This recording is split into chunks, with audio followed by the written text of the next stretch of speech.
Beautiful. Welcome to the latest episode of Authenticated, an active listening space inviting you to a playground of creative conversations. I'm your host, Kate McLeod. I am insatiably curious, and I love optimizing my creativity, especially my creative thinking, because it leads me to creative solutions. It's a method of my creativity I practice and share out loud to inspire more independent thinking in a world pushing conformity. So join me with an arsenal of creative thinkers, from multi-hyphenate artists to entrepreneurs or niche experts willing to think out loud with me as I continue to explore and define the creative conscious. Still sounds hot, right?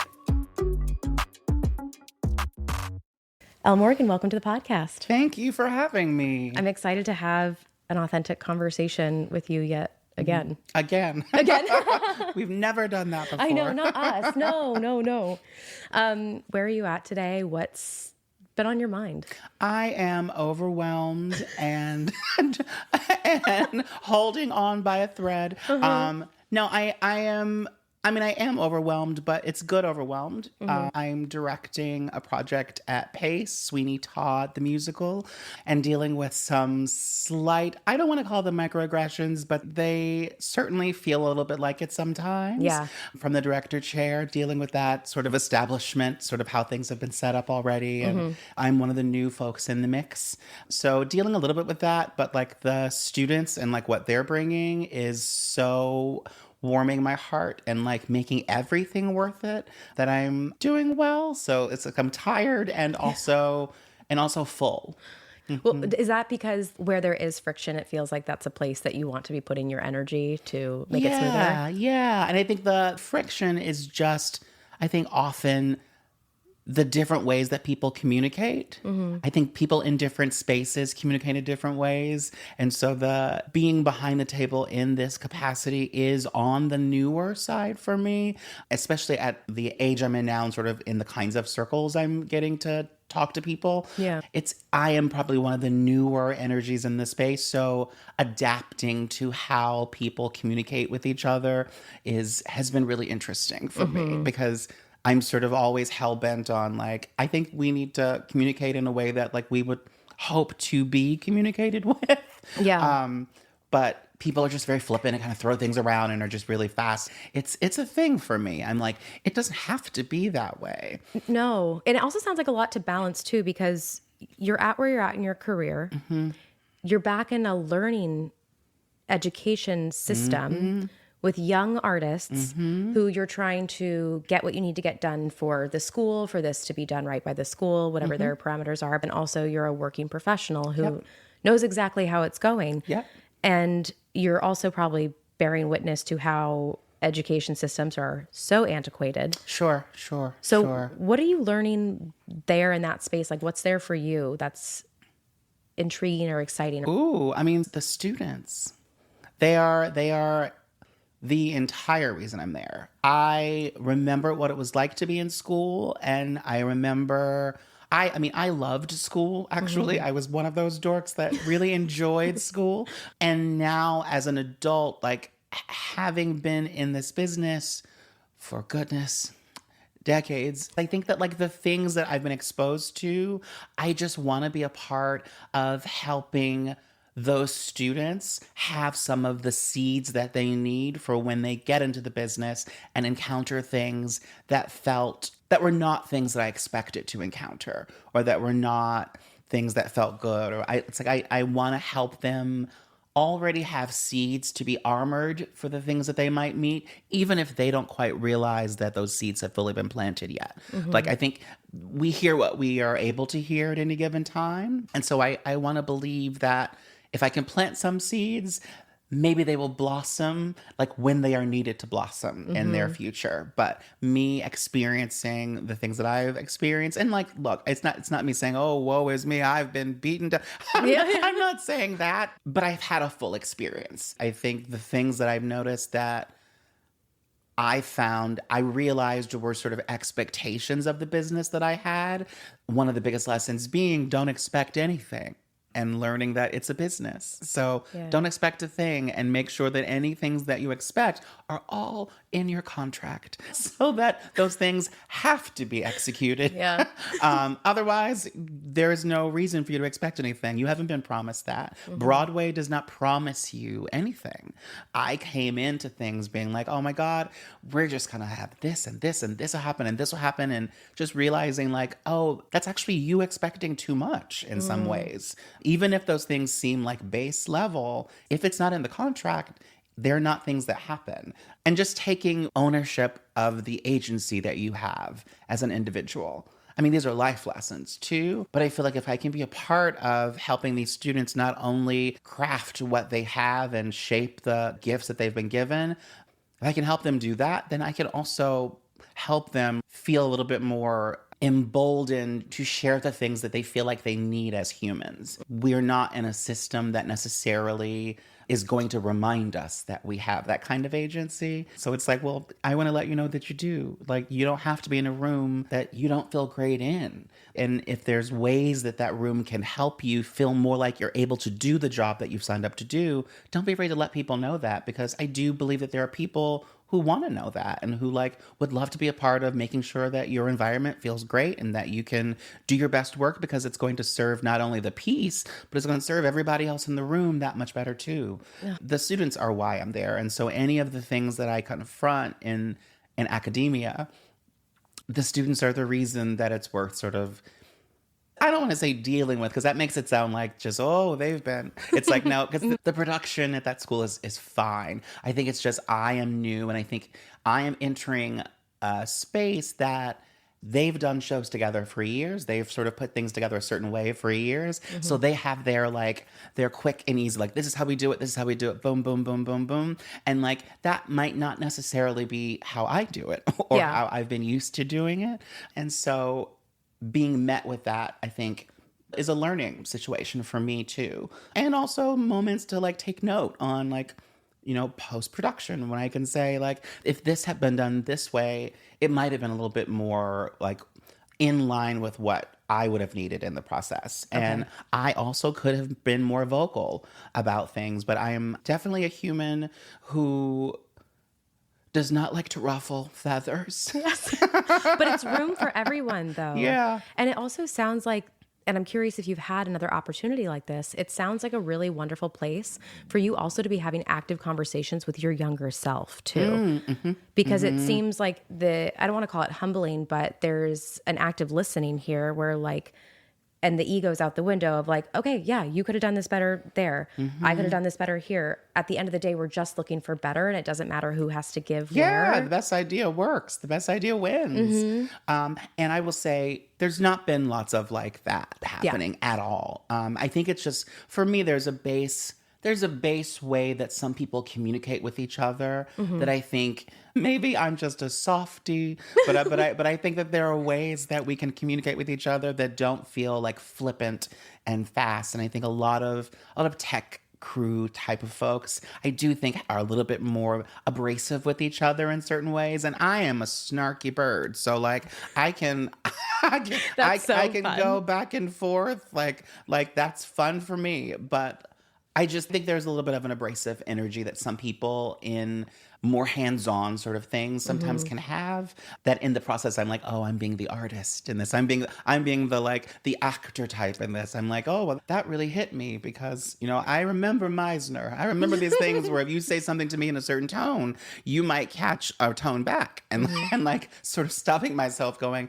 okay, this might be not the space to respond to that tone in that way, because that person probably didn't actually intend to come across the way they did. But like, if you're someone who I will listen. And so if you come at me or you come at a room with a certain kind of energy, if I'm directing the piece, I feel very protective of that room. And so how that room functions, like I'm very much an energy creature. I want it to be a certain way. So if you bring in an energy with this extra urgency or extra push or extra, my Cancer nature and such starts rising up to go, okay, well, wait a minute. Like maybe you need to step out of the room and deal with that. Yeah. Let's talk about what that is before you come back into this room with these humans that I'm trying to protect. Because especially in an educational environment, like we are always teaching them. Yeah. And so, like, what are they learning with you feeling the need to raise your voice or have a tone? Or, like, what are you actually teaching your students? Communicating with a room that way. People are learning about us constantly. So, like, what are they learning is the question. You have a really gorgeous bandwidth for understanding and like malleability. Thank you. Where do you think that comes from? Because it's a beautiful way to see people, to, you know, admit maybe you don't fully know, and let's explore what else can be there. It feels like, I imagine conversations like we're sitting here, the conversation is about the thing in the middle that we both meet at, if that makes sense as a visual. But it really feels like you have like the strongest muscles for that. I definitely zoom out. And I think it comes from not being seen. Yeah. Yeah. I think the people who are not seen see everything or have an understanding, I think, about like what it looks like to give people the consideration that you sort of also hope that people will give you. That's a really good reuse of like what could be really painful to making it really beautiful and celebratory. Earlier you were saying, you know, it's not like this at school, but when there's passion somewhere, like if you're passionate about these children and like their education and like the art that they're bringing and all these ideas, that's just the fuel that goes in the tank of the car that needs to drive. Absolutely. Oh yeah. I mean, I'm good at taking a breath and like centering and like seeing what that what that full view looks like. It does not mean that the response in the moment does not want to like I full on will like I will full on like those old movies inside my brain. I will see the response that I could give, and then I stop and go, so this it's like I have to have that moment of like flipping the table. Yes. Just to be able to breathe and then come back and have like a more truthful moment, a more like potentially productive moment. Yeah. Like multiple things being true at the same time. Right, because it's like, again, especially in an educational setting, what are we teaching them? If El Morgan flips the table, then the students also see, well, you know what? If they do this, you need to go in. You need to flip the table. And I probably would not do that. If I'm led to that, something was really crazy. Yes. But I have no interest in a room having to experience something that would cause me to do that. Yeah. I would not feel great about that because that's not my nature at all. And I don't want anyone to have to experience that. And also, we're playing in the sandbox. Where is that necessary? Like, we are not teaching people how to, you know, make sure that they get the right artery so that the body doesn't bleed out. Like, we are teaching them how to navigate a beat. We're asking you to sing a middle C. Like that is not like, this is not rocket science. Yeah. It should never be that deep. We're playing. Yes. Yeah.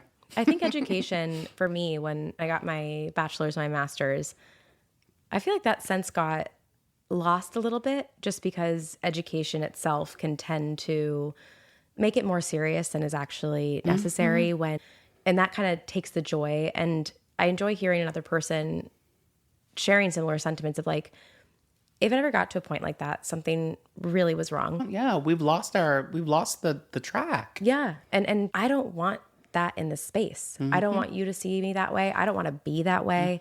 I don't want there to have to be a reason for that to happen. You take that breath, you imagine the person flying out the window. What you need to see. And then it's all right, now let's get back down to, I think that's a really beautiful way to demonstrate to people how to navigate a room.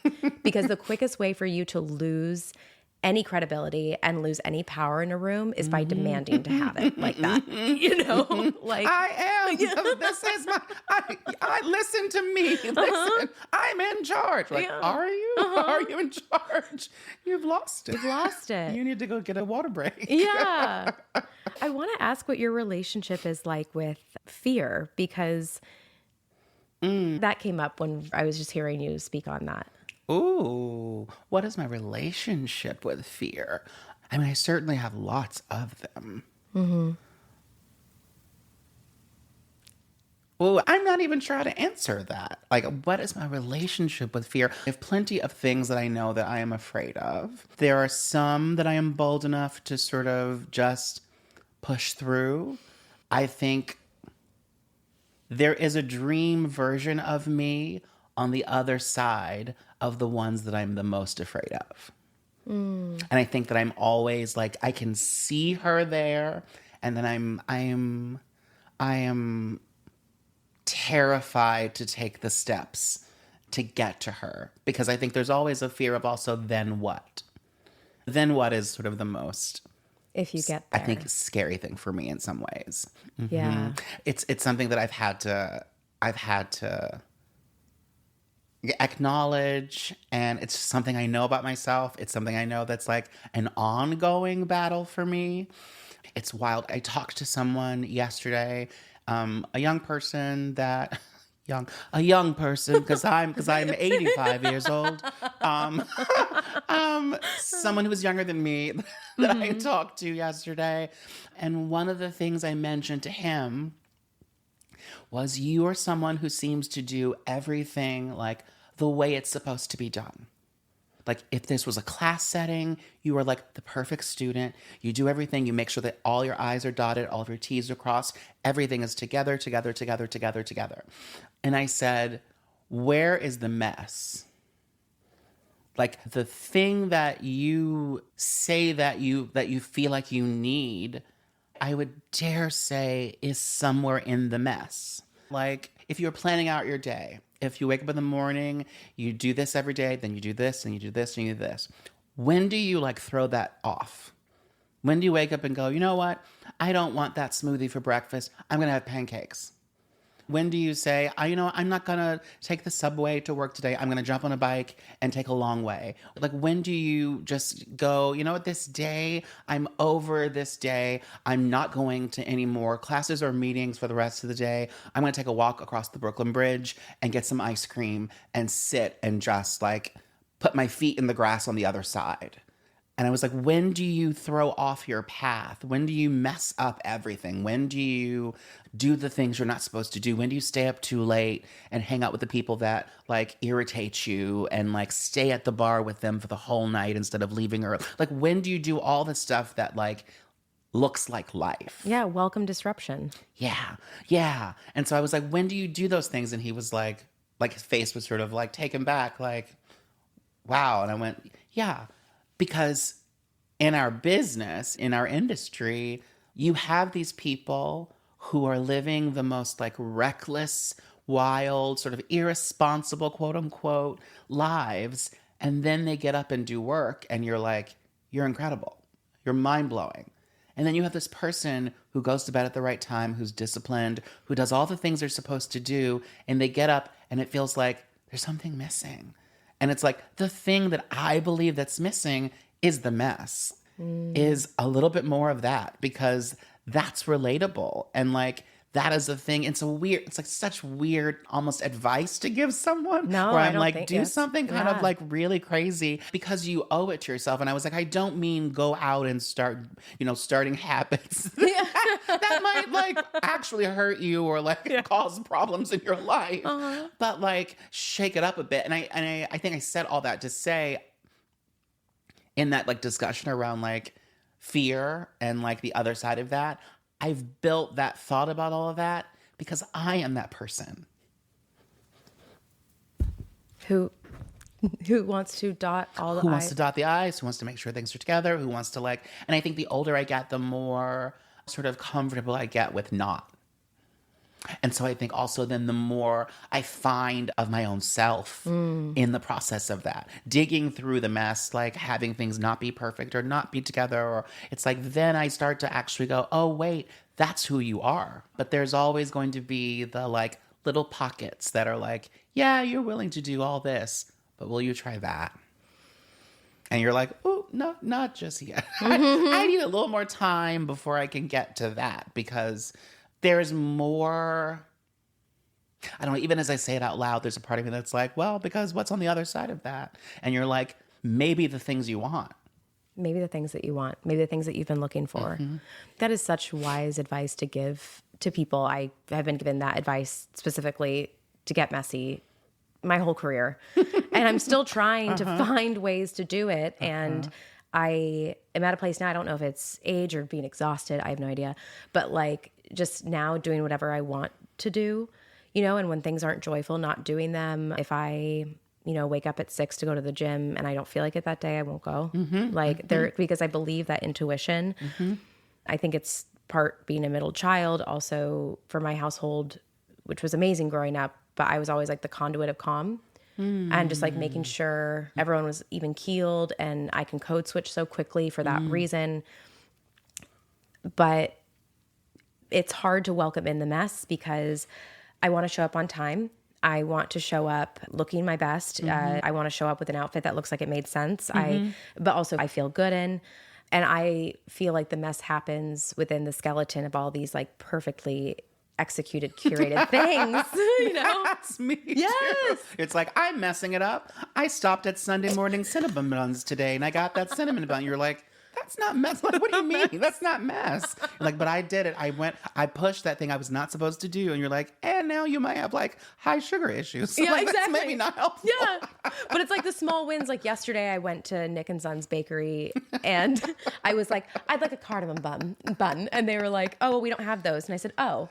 He goes, we do have raisin, and I could put the seasoning on it. I said, that would be great. I would like that. And then I leave, and I'm like, look at me asking for what I want. Which is like not like it's.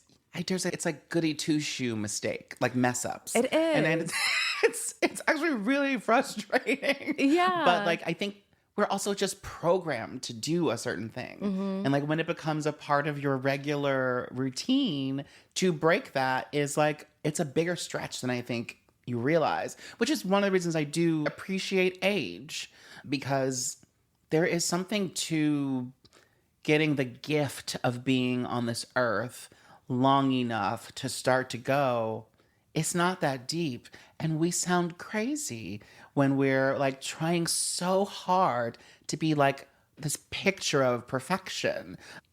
In both the world and our industry, and the entertainment industry, we're told what that looks like, what that's supposed to be. And I think I just get more and more like, that's bullshit. Like, who are you to tell me that, you know, because I'm not a size 4, that like my story's not worth being told, or that an audience would not be invested in following me? Because that also just counts out not only the number of people who would be watching and feeling like, oh my God, finally, somebody that looks like the lady that lives next door, someone that reminds me of me when I look in the mirror and I feel a way. And it's like even this whole conversation around the idea of types, I will say in the teaching side of my work, that topic comes up so often, because whether or not we want to admit it, it is still actively a part of what we do. And like at the same time, I'm a human who's never felt fully in line with any of the boxes that people in front of me have wanted to put me into. And so it's been a constant game of like, will I try to play the game and be what this room wants me to be because I have an idea, because I'm a dork and I know like I found out all the information about what they probably perceive me as and what I need to do. And it's like, do I spend all this time and effort trying to play the game? And I went through phases of this, especially like early in my career. Like, getting right to New York and like being like, I'm a torch song dame. I want to sing old Judy songs and a Harold Arlen tune. And I'm like, and like people being like, okay, so all those songs are so sad and you're just this little like bounce of sunshine and light. And I'm like, yes, I'm joyful, but like, I still want to sing that they're writing songs of love, but they're not for me. I'm not getting what I want. Things aren't happening the way I need to. So I'm going to sing about it because this melody is so beautiful and so lush. Yeah. It's like, of course, I'm drawn to that. That's what my soul wants to do. But then when I get in the room, they want me to do a 5, 6, 7, 8 with a smile and a ha ha ha. And I'm like, but that ain't me. Yeah, that's not what I'm like, do. That just feels weird. I am water. Like, I just am. I've owned that about myself now the older I get. I am water. So, like, it is not out of the ordinary for me to, like, get a bit, verklempt or get a little, like, emotional as I do things because that, especially if I'm comfortable in sharing, I'm available to have the conversation. And so in like an audition setting at 22 or 23, when you walk in and you're going in, something is coming to mind which is so ridiculous. I was called in to come in for a version of like How the Grinch Stole Christmas. Okay. Maybe I was 25. It was early 20s. And I sang this song that was like larger than life from My Favorite Year. It's always interesting speaking about, I call them the before times. It's always interesting and like speaking about like early career, like sort of pre-transition, just like being in the city because like I'll be like, oh, and then I was going in for this role and then I'll see the person across from me go, huh? Okay. Oh my God. Okay. Yeah. Right. Yeah. But for this particular show, they, I guess, expected me to sing something that was more happy. So I finished the song and I finished the song and like, it was like, it's a really sweet song. And it's like looking back on life and like being a kid and like longing to have a relationship with your father who like ran out on you. Like, this is not How the Grinch Stole Christmas. Yeah, I'm like, this is a different version. Completely. I mean, so I finished the song and someone behind the table was touching their eyes and they were like, that was really lovely. And the casting person went, that was beautiful. Do you have anything happy? Just something maybe just a little bit more joyful. And I was like, well, I have This Can't Be Love. and she was like, well, I guess we'll take what you have. I guess that's what you have. I'd love to suggest you get something a little more sunshiny in your book, something a little more joyful. And I think it just always was there was always I will say it's funny because now after saying that story, I'm now thinking about a space that I've gotten to about auditions if I'm talking to like young folks, because I got to be a part of the recruiting process at Pace this year. Oh, that's so cool. I really got to see like, 800, 900, 17, 18-year-olds coming in the room, singing their cuts, doing their things over the course of a few months. And like, it's wild because now my advice is reach for the joy. Reach for the joy. And I'm thinking, oh God, little me coming in the room, just pouring my heart into the room, sobbing, the people behind the table sobbing. Like this is not how this audition is supposed to be going. Like we're doing The Music Man. Why is everyone crying? But you're also like, look at how much I'm impacting people. Are you all feeling good? I did that. You're moved by what I created in this room. My mission was to come and change the temperature in the room. And I did. Everyone's crying. Yeah. We're like, but that's inappropriate for this whole project. All that to say, I just feel like I constantly played this game of type. Of like trying to fit into the thing. And like, I just think it's bullshit now because in my life and in our lives every day, I am a leading lady. If I'm having a time, I'm a love interest. I am a friend. I am a supporting cast member. I am an ensemble member. I'm a featured ensemble member. I'm an extra. I'm literally all those things every single day. Mm-hmm. And yet, there are powers that be somewhere that have deemed that there is supposed to be a certain lane that I should feel the most affirmed in and that is most appropriate for me to inhabit. And I think that's bullshit. Like, who are you? Like, who are you that gets to make that decision? And the idea that I would think I have more to offer than that, or the idea that I would believe that, you know, I'm happy to play a role that is supporting someone if there's a piece of meat on the plate for me. It's like, if there's something there that I can sink into, I'm happy to be there to do that. But I'm also wondering why I can't be centered too. Because I think those opportunities should also be there. Yeah. Like, I should not have to get accustomed to the idea of supporting everyone else and never acknowledging that I might have a life of my own as I leave their house. And quite frankly, we don't see enough of that story.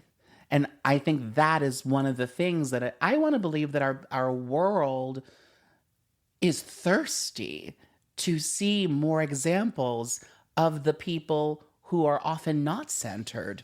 I think people would love to know what happens when they leave that big dramatic scene that changes the trajectory for the, you know, protagonist in the story. I think there are people that will be very curious to know when that big fight happens and that friend leaves, what happens to them when they go home? We see the protagonists falling apart and the music happens and the swelling and they have to now get their life together. And I find myself going, yeah, but what happened to Betty?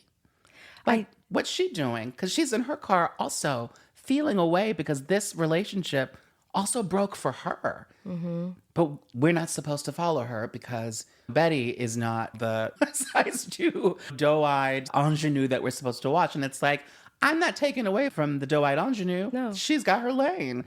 It's like, I'd also love to see the examples of when Betty leaves that and we follow her and that doe-eyed girl is her best friend. Because she doesn't get to do that. Like, that girl doesn't get to do that. She's just thrown in the center. And it's like, but she may want to see what it feels like to also spread her wings more too. It's of equal interest to me because I think it's what the next iteration of performance is going to look like. Because in performance, we love to boxify and bowify everything. We put a little bow on it. But to define anything is to limit it as soon as it's defined. And then for you to say what is the best place to put attention, it's like, who made you the god of attention? Yeah.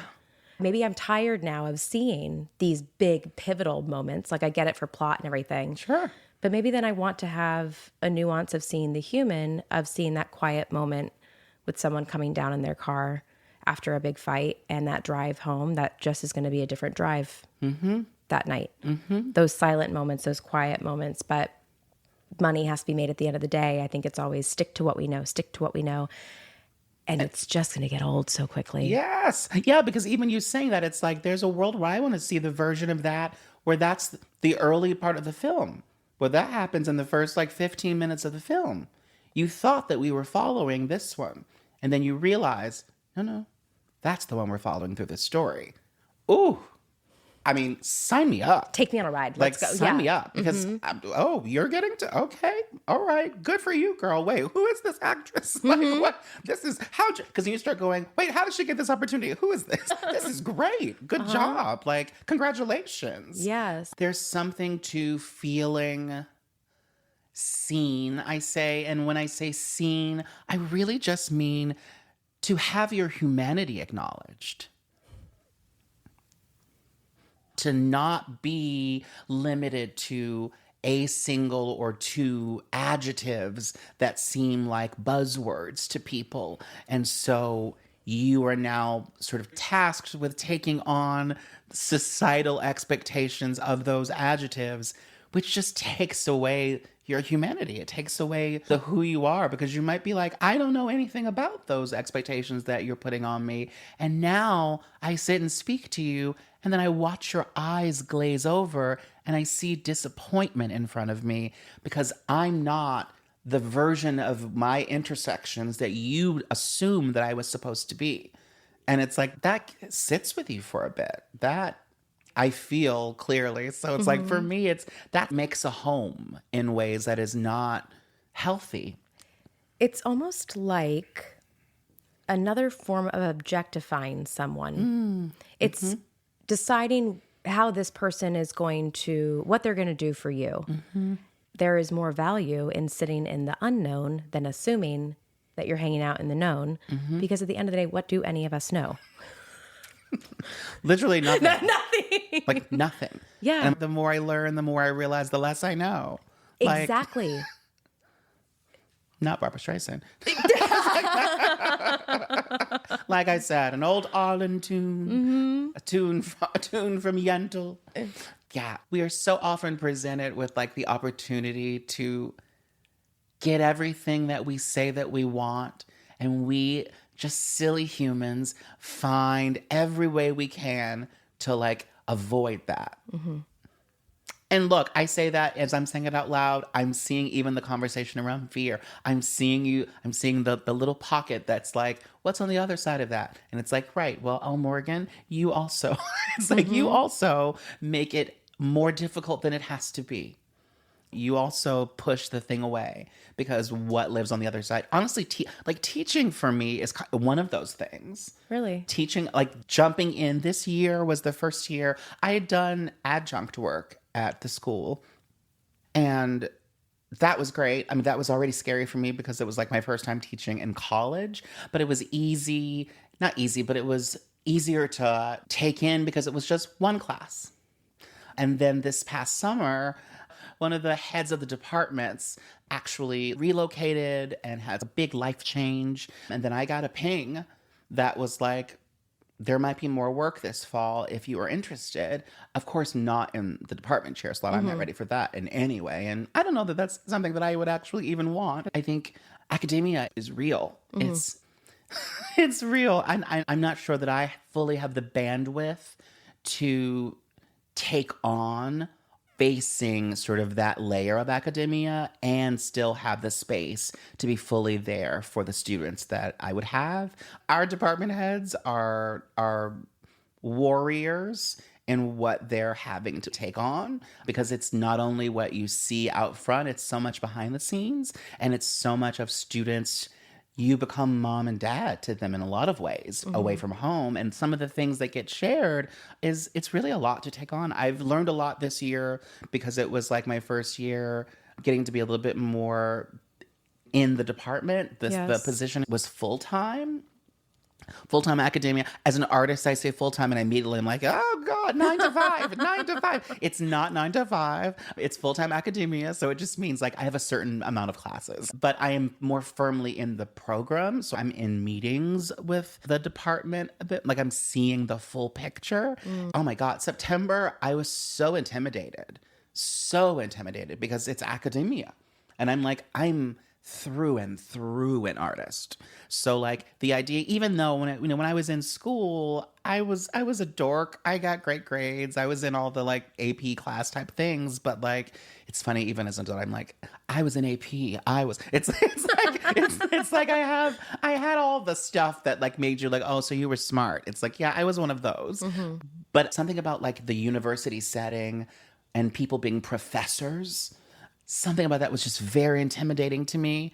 I was sort of like, why would they put me? I was like, what do I have that they would put me in this space? I'm going to mess up everything. And then I start realizing so many other professors in the room were all saying the same thing. It made the space feel so much more realistic and made me feel more equipped to be a part of it, and made me pay attention to when I had to put together a CV to do the formal application for things, realizing like, girl, you're really, wow, on paper, this is really cool, because you just live life. I'm not tallying up what I'm getting or doing along the way. I'm trying to survive. Like so many other people, I set a goal for myself and like the line continues to move. So I don't ever feel content or like I've gotten there, because to me there is no there to get to. There's always so much room for development and for growth. But then when you're applying for a job in a program and you're like, I have to put together this CV that's like not just a resume, but that's like actually like a picture look on like your work in the full field, looking at that, I was like, oh, wow. Like, it's like a moment where you stop and like get to look at what you've done. Because it's like, you're here. I've been doing this for 24 years officially. I mean, I've been out of school for like 20. So I've been out of school for 24 years. In that time, you start to go, well, what have I done in 24 years? And when you start to look at on paper, like before I taught at like an elementary school setting for a beat, it's like I forget all that stuff. Wow. It's just in the doing. And I remembered really enjoying that, where I worked with like fourth graders, fifth graders. There is an element of I'm a Cancer. I'm an only child. I'm a bit introverted, even though I will chat your ears off. I have always been like, there's always an element of nurturing that's there. So I think getting to work with kids then was super fulfilling. And I think there's an element of working with college kids now that I always tell them, I want you to think of yourselves as young artists living in New York City and not students at the school. Because I think there's a big difference in the mindset and the way that you're able to take in information. And like, when you're not comparing yourself to the other humans who you've walked this walk with for 4 years, it's like when you actually see yourself as a part of a much larger population of people, it gives you a chance to really take advantage of what you have here. Yes. There's a fulfillment that I get in teaching that I think really makes acting work, and whenever I get to direct, they all feed each other. There's a thing that they like feed in for me as a human. Like I know I'm not going to have children. I know that at this point I'm not 20. And so I don't want to be 80 years old at someone's high school graduation. so fair. I mean, I have plenty of time until that is actually the thought. Like, wait a minute, I'm 60. No. I'm not a mathematician, but I was going to be like, excuse me. No, I'm not. But I think the idea of like getting to be like somebody's mom or someone's parent, I think I'm slowly starting to come to the like, that might not get to happen. And that's the thing for me. It's like a big thing for me. But there is something about getting to like be in a space with students on a regular basis that also kind of like in some ways feeds that. I'm not their parent. I don't treat them like their children. They're like, 17, 18, they're kids, but they're not kids. But there is something about getting to sort of have the gift, the honor of investing time in their journeys that is just really overwhelming and really, it's important to me. You got into teaching for the right reason. Mm-hmm. And that's really nice to hear. Mm. Because I don't think that's as common as you and I might hope it would be. Sure. And I think that it's so wise to tell people not to think of themselves as students, because getting into student mode is a very dangerous headspace. Mm-hmm. It takes away your autonomy. It takes away your ability to think that maybe you might be the expert. You're always going to be the expert on you, but especially in a performing arts situation, when you have professors constantly telling you what you can't help but take as personally. It's important for you to remember that you are in charge and you are the expert of yourself. I mean, I had a teacher, an acting studio teacher, who put me through it. And like, they should put you through it in acting studio.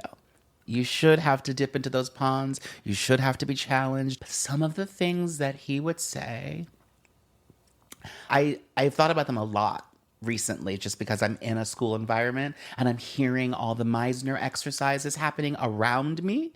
So it's like, there's nothing like being in an acting program or teaching in an acting program to be like in your office space and hearing just blood-curdling screams and doors slamming and, you are going to get back here. You are going to do this. You said that. And you're like, you are really going in. And you're like, oh. Then you hear someone go, repeat. And you're like, oh, Meisner. Okay, yeah, it's Meisner. There we go. There we go. That repeat, that wonderful repeat. But this teacher, I was a junior in school. I was in his class weekly, and there were a couple times that he would say things like, you're just so frustrating to me. I want you to just, my God, just butch up. Just butch up. I just, God, you're not a girl. You're not I feel like, he actually said at one point, he was like, I feel like you're like a girl and you're not. So I'm trying to help you work. Your energy just feels so female. You need to get this together. Like, we need to help you. I want you to work. He's like, you're a good actor. I want you to work. And I was like, well, maybe that's just what my energy is supposed to be. Yeah. And like, like now looking at those moments, I'm like, wow. Like, good on you, teacher, for like, I mean, you picked up the thing. You picked up the thing more than I had picked up the thing at that age fully. Oh. I wasn't ready to really confront that. Those thoughts were there, but like, I couldn't confront them because I was compartmentalizing everything and being like, well, that doesn't make sense. So that's not the case. So to have him screaming something like that at me, I was like, there was a layer of like, I know. Like, I know, but what are we going to do about it? Like, maybe I just have to be who I am then and just be different and have to have this weird energy that's just not aligned. Maybe that's the thing. But I'm like, to know the way that it was screamed at me and like from a space, and as a teacher, I get the frustration of like seeing what point B might look like for a said student and like being frustrated that the student is not able to fully jump in and like take it. But I can't even begin to think of the number of problematic ways that he would have had to like go about trying to get me to have the energy that he believed that I should have to be able to work. Correct. What would you have had me do? Because that was not going to change my energy. Like, what, dress differently or do you want me to walk differently or carry my, like, that has nothing to do with, like, can you define butch up, please? Yeah, it's like, what does that even mean? School is a space that is full of so many things. I never took it as, like, a trauma or a thing. For me, it was just he didn't understand me. And I took it as, like, he cares about me as an artist and is trying to get me to, like, do something that he's familiar with in terms of what work is supposed to look like. And so I understood him. I didn't take it as like a hurt. I was frustrated and I blew up back. But inside I was like, he just wants me to work and I maybe won't get to be what he thinks I'm supposed to be. So I have to find the kind of work that I'm supposed to do. And maybe just he doesn't know about that work because he wouldn't. Yeah. Maybe that was giving him too much grace in that moment in some ways, because I think now I'll be like, honey, that was probably not the thing to say to a student. Yes. just really, there's so many layers of wrong to what you've done. I'm going to introduce you to my friend Tact. I'm like, I'd rather you express, I don't know what to give you to help you to get to what I see. I can't help but think of this sense of returning for you to education, to the foundation of acting. It just seems like there's so many gorgeous realizations and so much good learning for you, for yourself here, which is also so wonderful to hear. Mm-hmm. As you're actively growing, you're also feeding like these young minds, these young artists, which is so amazing. I've enjoyed getting to know you so much. You know, I've watched your work without knowing you first for a while, and now that we're working together, you are such a present person. And I think that is like one of the coolest access points to being a performer. It is a blessing and a curse. I was like, because I literally feel myself like, and again, it's also about comfort, but I feel myself go, I'm here. And then my natural instinct is to go, it's something that I love to get to do, because I do think on the other side of that, I mean, and I will say I've come back to it. Mm-hmm. Within the past, like 4 years or so, 5 years or so, I've come back to getting to do that. Because I think for so long, actually, I'd done the whole opposite. I started to just put up all the walls to close everything off. Because what met me doing that before was just constant, just hurt or like people taking advantage. It was not the best thing for, I think, for my spirit. But that is my nature. And I started shutting things off. And I think the shutting off, it dulled me. It muted me in a way that I think I shouldn't be muted. I think there's a reason that I sort of navigate the world the way I do. Like I said earlier to you, I was like, I feel like I'm constantly in the space of like, the universe has your back. You're experiencing things the way that you're supposed to experience them. Having some degree of, I want to believe that we, and we meaning Black women, me meaning women who are trans, meaning women, period, deserve a chance to be soft. I feel like in a world that is constantly throwing misogyny down all of our throats, I feel like it can sometimes be a challenge to the world to just be present and to try to approach things from a soft space. I've never said that out loud. I'm really like in draft saying this as I'm like, I realize that is just how I think I approached the world, just from a soft space. Because I love when I'm approached that way. It allows you to just be. Yeah. I feel like everyone deserves that. And when I run into instances and people where they mistreat that or take advantage of that or do something that is not great, that's not about me.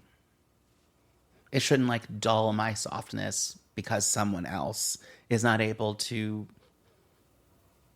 step into the opening. Yeah. I think that's just me being able to be aware of who I should be letting into circles and who I should not. I think the older I get, the more conscious I become of like how much access to me that people get. Yes. When I meet people, I'm going to meet you on a certain level of access. And as I get to know you, it will open up and you'll get more access. And then if things go crazy or wrong or something happens, I don't need to blow up at you or have back and forths or flip tables. You just don't get any more access. Yes. it's like that's just, and it's a soft way of handling my own heart, my own self, and a gentle way of just letting go what doesn't need to be there.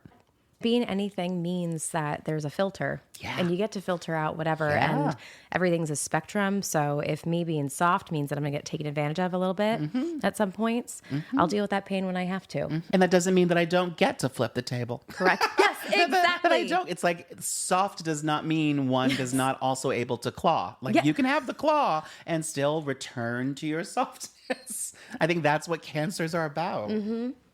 Having a claw. Yeah.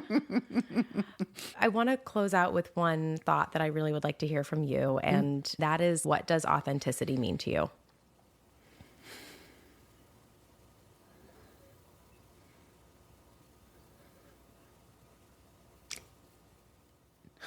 Daring to be.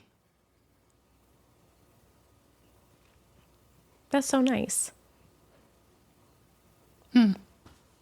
Thank you. Thank you. And those are the latest thoughts. Thank you for sharing your thinking space with me today. I hope you're continuing on with new questions, answers for now, thoughts, and curiosities of your own. Please like, subscribe to, and share anything and everything that resonated. Send me questions and intrigues that my creative work or this episode brought up for you. For all things that I'm working on, creating, and exploring, head to the show notes. Until next time, babe.